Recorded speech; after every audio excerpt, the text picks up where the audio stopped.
So I'm sure you heard today about Trump's comments about illegal immigrants, whom he was actually talking about MS-13, but pretty much the entire left-wing media right now is trying to convince you that he was talking about all undocumented citizens, not illegal aliens, right? Like, which is the correct term. They have so much propaganda that these people are sending towards the public. It's crazy. Like, first of all, the undocumented citizens. Like, no, you cannot put citizen and illegal next in the same category, because citizen has a lot of baggage behind it. It means you're a part of the state legitimately, whereas illegal alien, that is a more accurate term. So they're deliberately meshing these two words together to confuse the average idiot. And they keep undocumented immigrant, undocumented citizen. It's like, it's the implication that they have legitimacy within the country. And then when they say that, they can say that because they're calling them immigrants, they can say, oh, Trump is attacking immigrants. He's attacking all immigrants. And this is pretty much what they're doing here. They're like, he was clearly talking about MS-13, calling MS-13 animals, which they are. Anybody who's disputing that fact doesn't know anything about them, doesn't know the like the sick behavior that these people are capable of doing. So, they came out, they all lied about this morning, but surprisingly, Mediate actually called them out on this, said CNN, New York Times, ABC News, C-SPAN take Trump out of context to falsely suggest he called immigrants animals. And, I would hate to be running Mediate's Twitter site right now, or Twitter handle, because I can, if you probably look in the comments of this tweet, I know that the majority of people who read the Mediate are more on the left, and they're going to come out and be like, oh, unsubscribe, unfollow, you guys are just sticking up for Trump when we all know he has his secret hatred for all immigrants, and we all know that he really referred to them as this. But like I said, the Mediate came out, called out, like New York Times, ABC, C-SPAN, CNN, and they also had some more honorable mentions at the bottom of their article. One sec here. Just gotta find it. But among the headlines, the New York Times had Trump calls some unauthorized immigrants animals in rant. So, it's like, so they can say, see, we didn't lie. Trump calls some unauthorized immigrants. And see, there's another, deceptive word, unauthorized, undocumented. It's like, these are not immigrants. These are illegal aliens. They are foreign to your nation. They should not be there. If there's something alien within your body, you should, take it out, because it's going to create an infection, a sickness. But, and this is exactly what illegal aliens are, pretty much. Trump calls, and then USA Today, Trump calls undocumented people animals. Rhetoric was with a dark past. And Vox had Trump on deported immigrants. They're not people, they're animals. And the Huffington Post, Trump refers to immigrants as animals. Again, Business Insider had Trump says some unauthorized immigrants aren't people, but animals, who will be rapidly kicked out of the U.S. The Washington Post, calling immigrants animals, Trump evokes an ugly history of dehumanization. And I've seen people say that the rhetoric he is using with MS-13 is the same rhetoric that Hitler used against the Jews, and he's doing the same thing to try to make his evil supporters really xenophobic, so they're going to go out and do the same shit that Hitler does. It's like these people constantly evoke Hitler every time they're talking about Trump. And it's like, if you compare him currently to what the previous administrations have done, pretty much up to this point, he is much better. Like, he's not perfect. He's still not perfect foreign policy. He's still supporting pretty much Saudi Arabia and stuff, but nonetheless, he is nowhere near the same level as even Obama was. So it's insane to me that people still say this rhetoric, and you see people actually frightened, and you see people saying like, Trump's policies are actively against black people, and they're against my life and my livelihood, and like that whole Kanye West guy who came up and interrupted him in his TMZ thing. Like, I've heard that narrative so many times that Trump's policies are actively trying to hurt me and people of color. Where I don't see that. The way that the reason they think that is because he is going after illegal aliens, and the media has convinced them, or they're blatantly just lying, that he is going after all immigrants, mostly black or brown or people of color. So this is their narrative. And oh, look at what he did 50 years ago when he kept black people out of his hotels or something. It's like, that was a long time ago. People do change. People were more prejudiced and racist back then. It's like you guys seem to give Robert Byrd a fucking free pass, and all these other racists. You seem to give Bill Maher the right to say the N-word whenever the fuck he wants to say it. But whenever a conservative does something racist or this and that, they are forever labeled horrible person. Whereas the left can have like, people are despicable, degenerate pedophiles that until like a Me Too thing happens, they get like, a free pass. Nobody goes after them. They're still good people. They're just flawed, individuals. They're not evil people, but with Trump and conservatives, it's always, they always assume the worst. And, they do that on purpose. This is just propaganda. They know that a lot of people, even if some of these publications make a retraction, they're not going to see it, or even though the publications make a retraction, all the blue check marks and a lot of these other people are still spewing this narrative that he was referring to all immigrants, which it's like clearly he wasn't. So all these people pushing this are like either really stupid or they're blatant liars, and you should not trust them. The media lies all the time, and leftists specifically usually are the type that feels that the ends justify the means. If Trump is this bad, evil racist who's gonna genocide all these people or make their life really, really hard for people of color and all this stuff, then whatever they can do is justified in taking him out. Whereas maybe if I thought that same way, then maybe I would do the same thing. I'd be like, oh, well, if I really legitimately believed that somebody is going to do all these horrible things to people I love or whatever, then yeah, maybe I would lie or something to get this guy out of office because I think he's going to do something horrible. But that is not true. He's been in office for more than a year already. He's, pretty much fixed a lot of the problems in North Korea. Now, that's too early to say right now. Anything can go awry, especially, I think, North Korea has come out and said some stuff recently. But to say he's going after people of color is just, there's no evidence of this right now.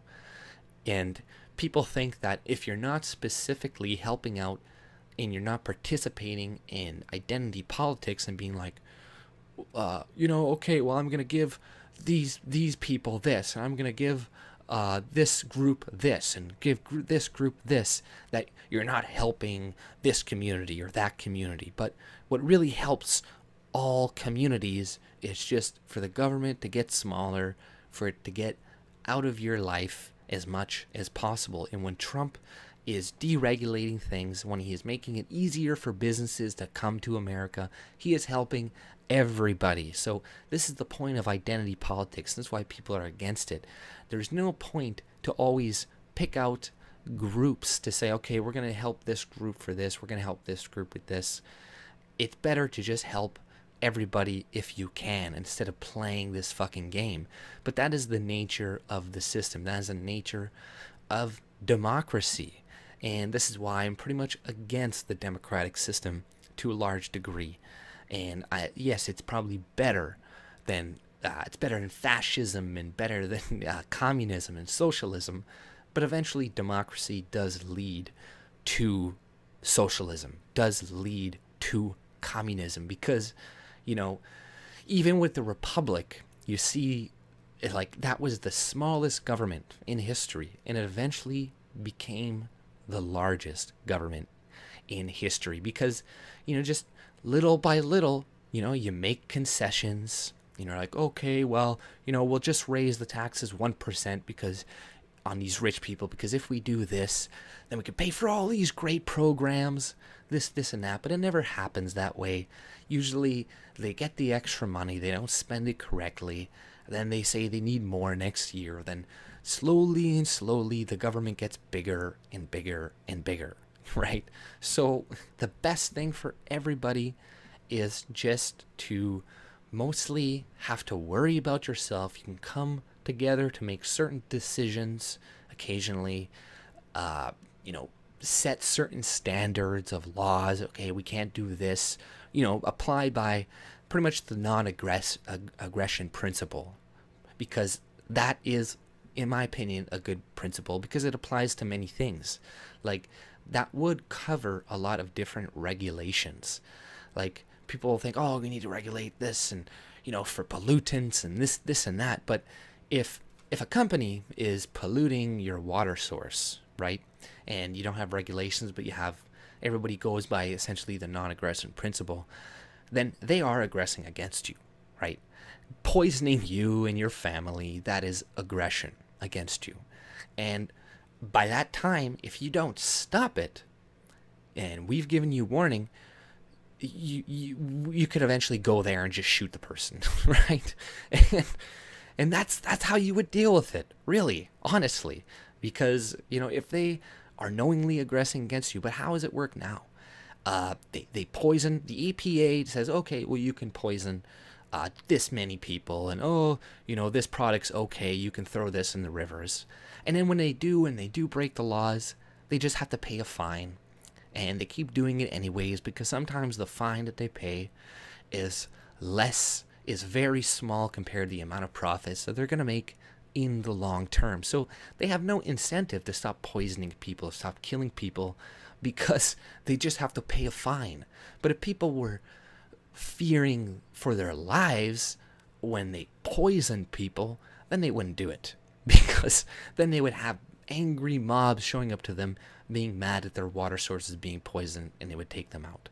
Now, I just had a huge diversion from what I was originally talking about, but, you know, the media is just lying about Trump once again.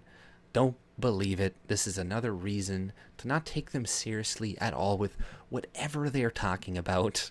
Like, you know, there's the occasional good reporter that does some good reporting in the mainstream media, but generally this is just a fucking tool to, you know, keep us divided, to keep the government in power, to make us keep voting for more and more nanny state, to take away more and more of our rights.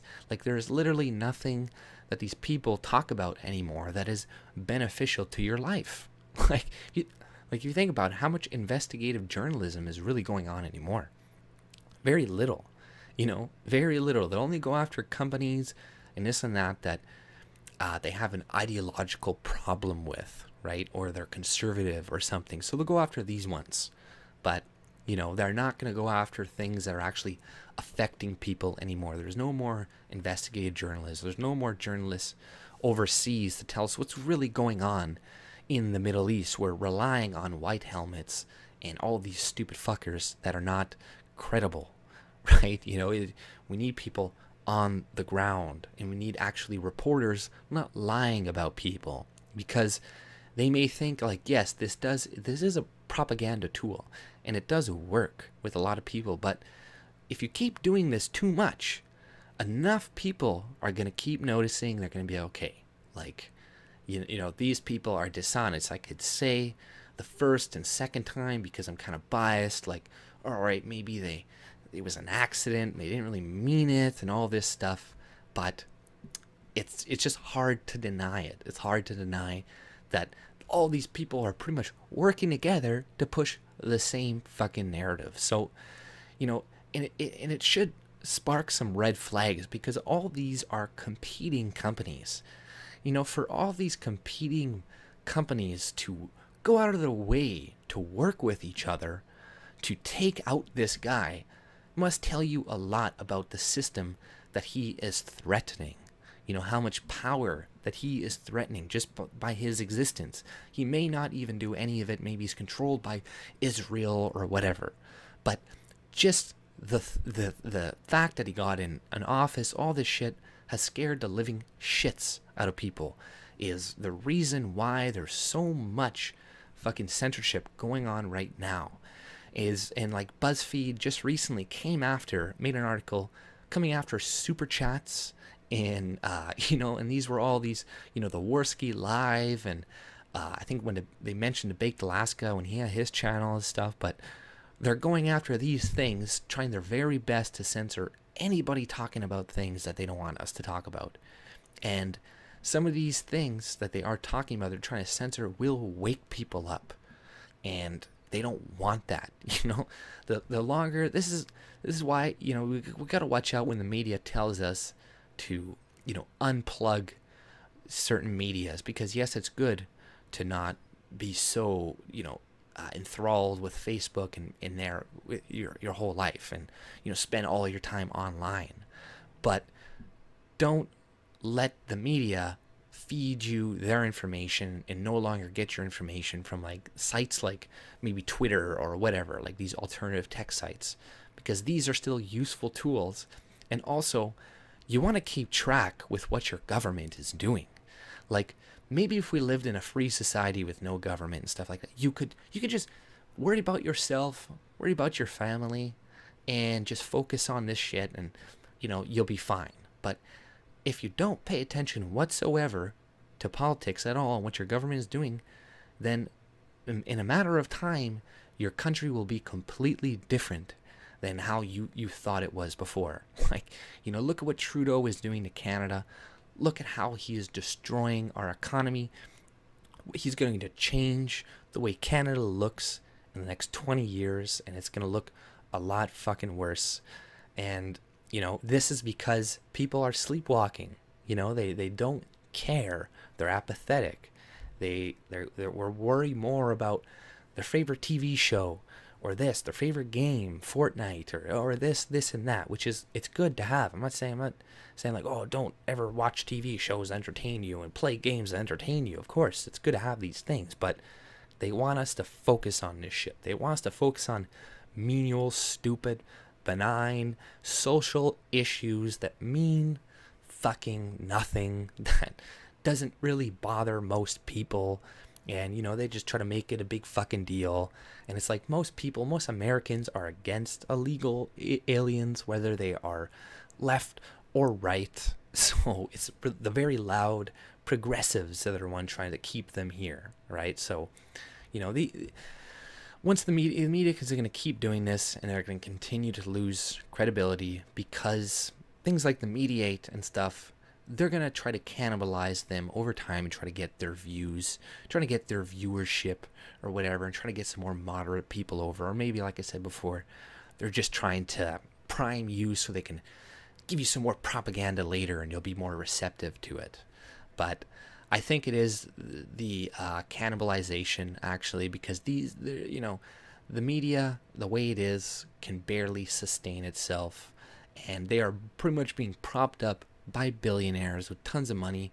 But that can only last so long, because these companies are multi-million-dollar enterprises that do need to make some profit. Like, they aren't making any profit, but they have to make enough that it's not costing the billionaires tons and tons and tons of money to keep it going. Otherwise, he's not going to be a billionaire anymore if it's costing him $50 million. They got to at least make most of what they spend back, and then the rest they can, cover with some rich dude's fucking money or something. But, don't believe the media anymore. This is another example of it. And if you like my content, subscribe and have a good day. Sorry about rambling as well. Take it easy.